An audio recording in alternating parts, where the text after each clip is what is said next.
SK computer training সেন্টারে আপনাদের সবাইকে স্বাগতম। আমার আজকের প্রশিক্ষণের বিষয় হচ্ছে অ্যাডোবি ইলাস্ট্রেটরে কিভাবে এই ধরনের একটা ডিজাইন তৈরি করা যায়। তো চলুন আমরা চলে যাই। কিভাবে তৈরি করতে হয় সেটা আমি একটু হাতে কলমে দেখায় দেওয়ার চেষ্টা করব ইনশাআল্লাহ। আমরা এভাবে বাম সাইড থেকে এই এলিপ টুলটা নেব। নেওয়ার পরে এই যেভাবে আমরা দুইটা নেব, জাস্ট দুইটা নিলাম। একটাকে কপি করে আমরা আরেকটা বানাই নেব। জাস্ট এইভাবে দুইটা নিয়েছি। দুইটাকে এভাবে সিলেক্ট করার পরে এখান থেকে আমি ডিভাইডেড করে হ্যাঁ কেটে দিব। ব্যাস হয়ে গেছে। এটাকে আমি সিলেক্ট করে অবজেক্টে এসে ব্লেন্ড করে দেব, এক্সপ্যান্ড করে দেব। ব্যাস হয়ে গেছে। হ্যাঁ, একটাকে আমি কপি করে রেখে দিলাম, আর একটাকে নিয়ে কাজ করব। এটাকে এইভাবে আমি একটু বাম দিকে এইভাবে বাঁকা করে দিলাম, কাট করে দিলাম। সেম জিনিস আমি রাইট বাটন ক্লিক করে এটা যে মনে হচ্ছে একটু বেশি হয়ে গেল। হ্যাঁ, রাইট বাটন ক্লিক করে ট্রান্সফর্মে এসে রিফ্লেক্ট এইখানে ক্লিক দিয়ে আমি কি করব, 90 ডিগ্রি পর্যন্ত ঘুরিয়ে নিয়ে কপি করে দিলাম। ব্যাস হয়ে গেছে। এবং এটাকে ডান দিকে আমি এইভাবে রাইট অ্যারো কি চেপে ধরে ডান দিকে নিয়ে নিলাম। ব্যাস হয়ে গেছে। এখন দর্শক মণ্ডলী, দুটোকে আমি কন্ট্রোল জি চেপে একটু গ্রুপ করে নেব। গ্রুপ করা হয়ে গেছে আমার।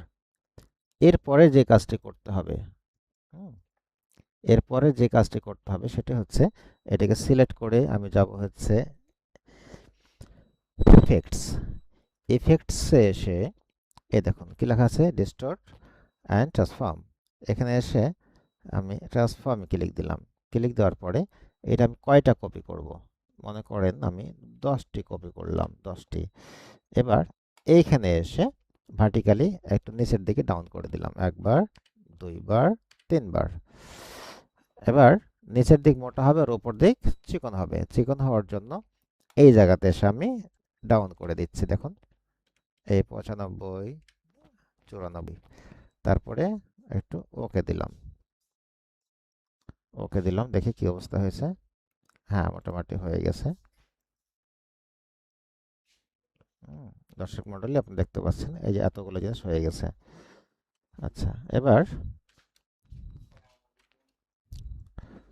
এবার এখান থেকে একটি লাইন নেব আমরা, লাইন। এই যে দেখুন লাইনটা নিলাম, একটু স্কেলটা বাড়াই নিলাম। ব্যাস হয়ে গেছে। একটু মাঝখানে হয়েছে কিনা এটা দেখে নেব আমি। ওকে। আর এই যে পিচ্ছি যে পাতাটা নিয়েছিলাম এই পাতাটা আমি ওপরে দিয়ে দিব। ওপরে এইভাবে দিয়ে দিলাম জাস্ট। এবং এটাকে আরো একটু ছোট করে নেব।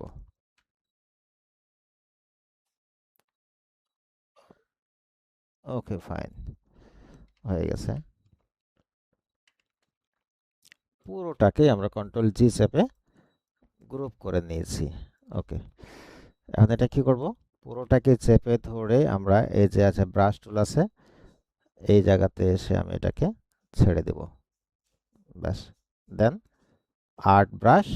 ওকে, আবার এখানে ওকে করে দেবো। দেখুন এই জায়গাতে এটা চলে এসেছে। এখন এটার আর কোনো প্রয়োজন নেই, কেটে দিলাম। এবার এখানে আবার এলিপ টুল নিব আমি। এলিপস টুলটা নিয়ে এইভাবে টান দিলাম। ব্যাস, টান দেওয়ার পরে এর আমি ফিল কালারটি নেব না, এই জন্য এই জায়গাতে একটা নানি ক্লিক দিলাম, ফিল কালারটি চলে গেছে। ব্যাস, এবার এই ডিরেকশন টুলে ক্লিক দিয়ে এই বাম দিক আমি এইভাবে মুছে দেব, ডিলিট করে দেব জাস্ট।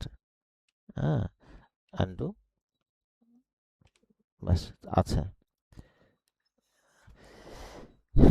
এখন এটা সিলেক্ট থাকা অবস্থায় যেটা আমি নিলাম, এই যে ব্রাশে যেটা নিয়েছি সেখানে ক্লিক দেব, তাহলেই জিনিসটা আমার এই জায়গাতে চলে আসবে।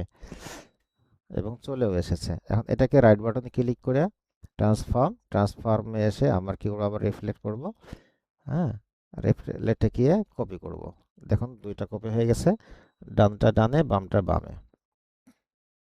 ডানেরটা ডান দিকে বামেরটা বাম দিকে। প্রিয় দর্শক, আমি যেটা বানাতে চাচ্ছি অলরেডি হয়ে গেছে। এখন আপনার কম্পিউটারে আপনি যদি এভাবে লোগো ডিজাইন করতে চান এবং যে লোগোতে আপনি এই ধরনের ধানের শীষের মতন বা পাতার মতন কিছু একটা দিতে চাচ্ছেন, সেটা আপনি এভাবে তৈরি করতে পারবেন। এখানে আমি একটা জাস্ট ব্যাকগ্রাউন্ড দিয়ে দেখাই দিই। এই যে আমি একটা ব্যাকগ্রাউন্ড দিচ্ছি।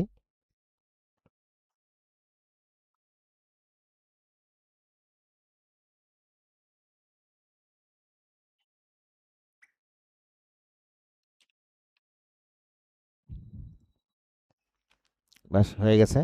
যারা এতক্ষণ আমাদের সাথে ছিলেন সবাইকে ধন্যবাদ এবং মোবারকবাদ জানাচ্ছি। আসসালামু আলাইকুম রহমতুল্লাহ।